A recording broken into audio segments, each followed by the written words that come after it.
Hi, and welcome back to the Special Olympics Illinois webcast tutorials. This is our GMS 6 Spring Games series, where we're going to be talking about defining your events. In defining events, we've already covered our track events, and in this session we're going to deal specifically with our field events. And then we will have a separate session for any young athlete events. So we're going to start talking about defining our field events and some things that you'll need.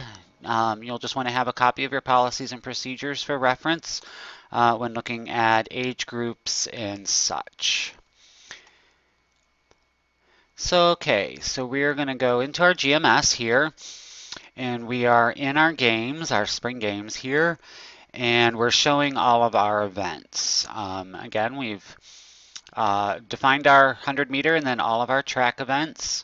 And we're going to scroll down here and define one of our field events. And why not? Let's just go after softball throw. So we're going to right click on softball throw, come down to setup, and then define this event. And now this opens our event definitions. We can see that we're a softball throw. Our sport is athletics, track and field. In our event code, this, of course, is an individual event. And then we're going to select here in our event features. It defaults to capitalizing division names and using multi-part scores. This is set up for us to be able to input all three throws for a softball throw. I know though we are measuring all three to break any ties, typically we're not inputting all three of those scores. We're just going to input the best score for our record so we can take off uses multi-part scores. So now all that we have selected is our capitalized division names. Okay, sorry about that. So we just have our capitalized division names here, and then we can click out of that window. Again, like our track events, this defaults to having 2 rounds, so we want to make sure that it has only 1 round of competition.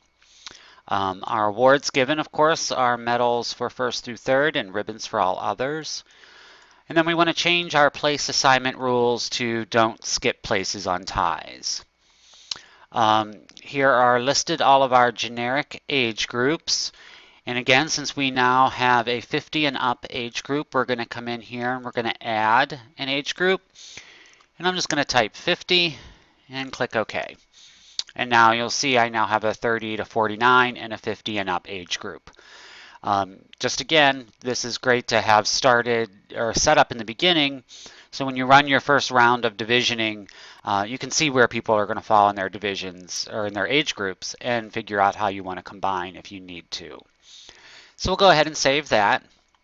And of course, our date for calculating ages, everybody's favorite, we need to set to December 31st. We're going to go ahead and get rid of that scoreboard name because that doesn't really apply to anything that we're going to be using. And our score setup here is distance, and we're going to call our total score final score. And of course, higher scores are better. We're going to leave this at 2 decimal points. And since qualifying scores are required, we're going to leave that unchecked. Let's come down here then to our honest effort maximum, and we're going to increase that to 30%. So that'll give us some red flags as we're entering results if someone has performed 30% above, and give us the opportunity to run some honest effort reports after the fact. For our scheduling, we're going to leave this how it's defaulted to automatically move from unofficial to official. But then we also want to make sure that this says to schedule entrants, we want each division and all of its entrants in the division to get the same schedule. That's how we assign our schedules, so we want to make sure that that is set up like that. And then down here with our exclusions, again, we've got all of our genders are allowed, all of our roles are allowed. Again, if you wanted to restrict them from another sport you had at your spring games, you could do that. Or again, you could come in here and select, okay, since this is softball throw, we know they can't be in any shot put, tennis ball, or yeah, shot put and tennis ball they can't be in. Again, if you wanted to set up those restrictions just to help your volunteers so that they're not inputting them into events that have those restricted combinations, you could do that. Otherwise, you can just leave that as none. Then we're just going to come back up here. If I can open this back up there we go. And we're going to save that. And that is defining your field events. And you're going to go through all of your field events and set them up the same way. We will do another quick session here on pentathlon and shot put specific to those because we need to make a little adjustments there. But that's setting up a field event. And again, there are reference materials that will be online on the users forum. You'll be able to download a cheat sheet for all those event definitions so that you have something that you can refer back to make sure that you have set it up the way you need it.